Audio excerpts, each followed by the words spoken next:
Hi guys, 18 Dap here and welcome to the latest match day preview on the channel. It's a huge game at the top end of League 2. It's Doncaster Rovers versus AFC Wimbledon. Let's get the video started.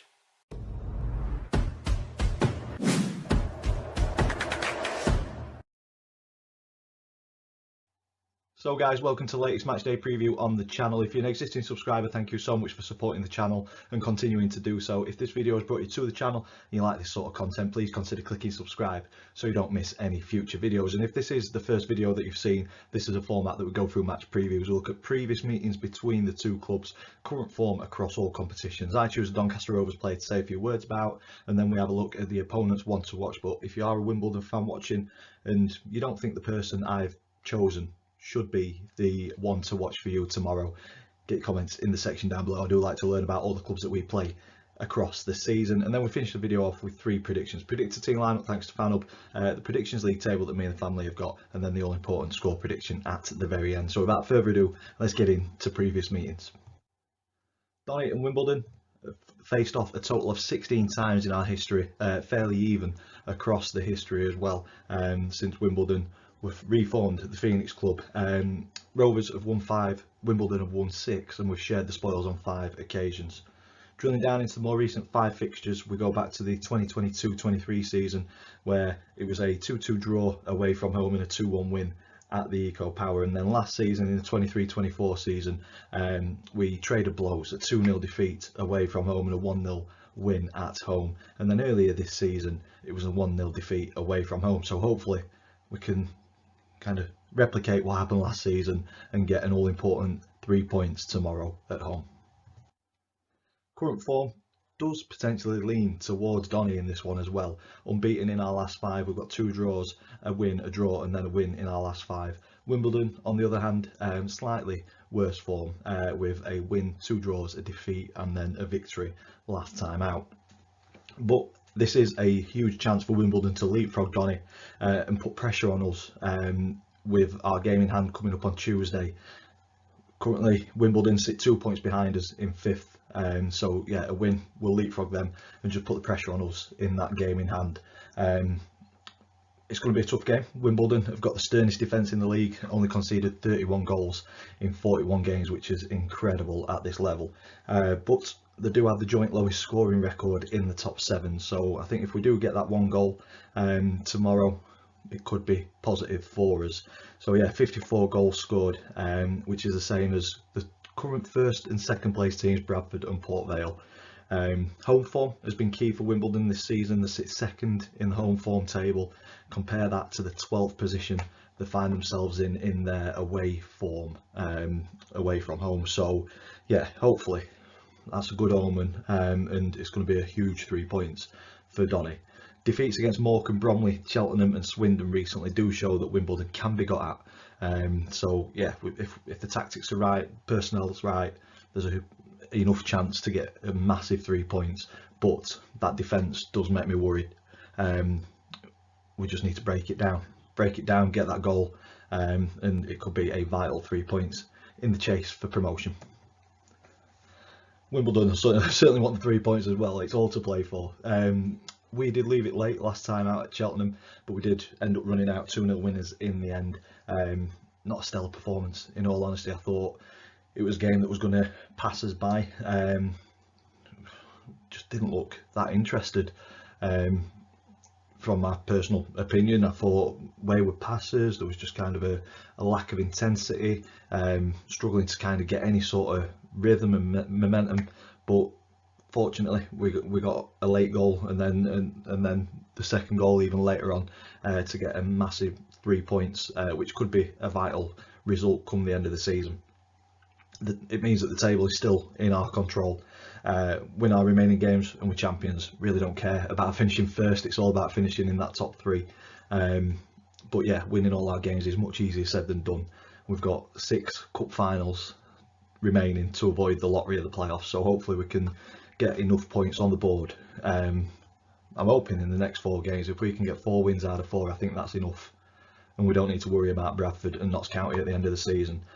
But yeah, it's a huge game tomorrow, could open the gap to 5 points, but it's incredibly tight. We could go the other way, and we could slip down the table a little bit. So really interesting, well poised encounter.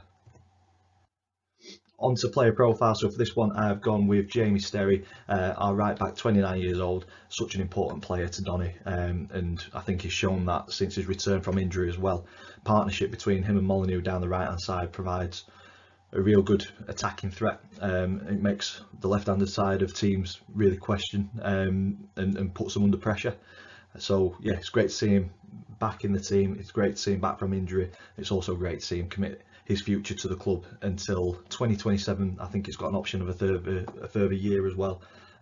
So yeah, I think him and Molyneux down that right hand side cause problems for any team at this level or even the level above. And it was rewarded with signing a contract with his first goal for Donny, which came at a very valuable time at Cheltenham last time out. He's been close to getting his goals in the past, but they've been taken away from him, especially the one which Street he took.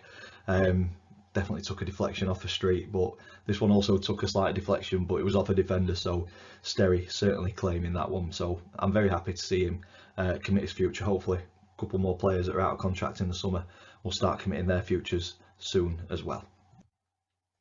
On to the opponents, one to watch. So as I said at the start of the video, don't know if I did say it actually, but I'll say it now. You know your club much better than I do. So if there's somebody else that needs to be spoken about from a Wimbledon perspective at this point, get them in the comments down below. But I've gone with the relatively obvious option of Matty Stevens, fantastic striker, doing very, very well this season. 27 years old, centre forward, and he's on almost his best season in terms of goals. So across his career, 257 appearances, 83 goals, 14 assists. This season, 20 goals. So clearly a focal point for Wimbledon, and one that we need to keep tabs on tomorrow if we're going to get anything out of the game. I think his best season return was around 27 goals when he was at Forest Green. So he's a little bit off of that, but there's still a few games to go, and he could certainly break his record in terms of goals contributed in a season. I think 20 goals scored, 3 assists this season. So for me, he's powerful, quick, gets in the right areas, clearly can find the back of the net. So yeah, the one to watch, obvious one this week, Matty Stevens for Wimbledon. But if you're a Wimbledon fan watching, thank you. But get your comments in the section down below if there's any other players that we should be keeping an eye out in tomorrow's fixture. Moving on to the predicted team lineup, this is thanks to FanHub. If you've not downloaded the app yet, please go ahead and do so. Plenty of features to get your teeth stuck into. I have gone with the following 11. I'm not great with predicting the 11s though, so take this with a pinch of salt if you're watching. Sharman Lowe in goal, Sterry, Wood, Anderson and Senior as the back four. McGrath coming back in, don't know if he's fully fit to start the game yet, so I've stuck with the back four that's kind of done well over the recent weeks. For the midfield, I've gone Broadbent, Bailey and Clifton, with Molyneux on the right, Gibson on the left and Street up front on his own. That's the 11 that I'm going with. We will see how close, or probably more likely how far away I am around 11:30 tomorrow. Onto the predictions league table. So if you're new to this, me and the family predict the scoreline for every single league game. If we get the scoreline spot on, we get 3 points. The outcome of the game right, but not the scoreline, we get 1 point. And if we get it completely wrong, it's no points. And Cheltenham, I went with a 2-0 win, so I was spitting feathers at about 87 minutes. And then come the final whistle, I was buzzing, got the 3 points. Chris, Max and Dad all went with wins but didn't get the correct scores, so it's tightened the table up a little bit. We've got Chris and Max joint first on 28 points. I am breathing down the neck now on 26, and my dad is on 21 points, so a couple of correct scores and they'll put pressure on us as well. And that takes me on to the all-important score prediction. Huge game for both teams. Defensively solid against a team that scores relatively freely. I think we're, if not the top scorers in League Two, I think we're up there. So yeah, it's finally poised, and I think it's going to be an entertaining game. I'm hoping that we do see goals, and it's not a ball draw 0-0, which won't really help either team. So I think both teams have got to go and win it. I'm hoping that the home crowd push Donny on, and I think they will. I think we know what we need to do. It's in our hands. It's a great opportunity at home to get points on the board. It's not going to be easy. I think we may go 1-0 down, but I think we're going to come out 2-1 winners. Hope I'm right. And that's where I'm going to leave this video. If you've enjoyed it, stick a big thumbs up on it for us, please. Get your comments in the section down below. Who would you put in the starting 11? What is your score prediction? If you haven't already, please click subscribe so you don't miss any future content. And all that's left for me to say is thank you for watching, and we'll see you in the next one.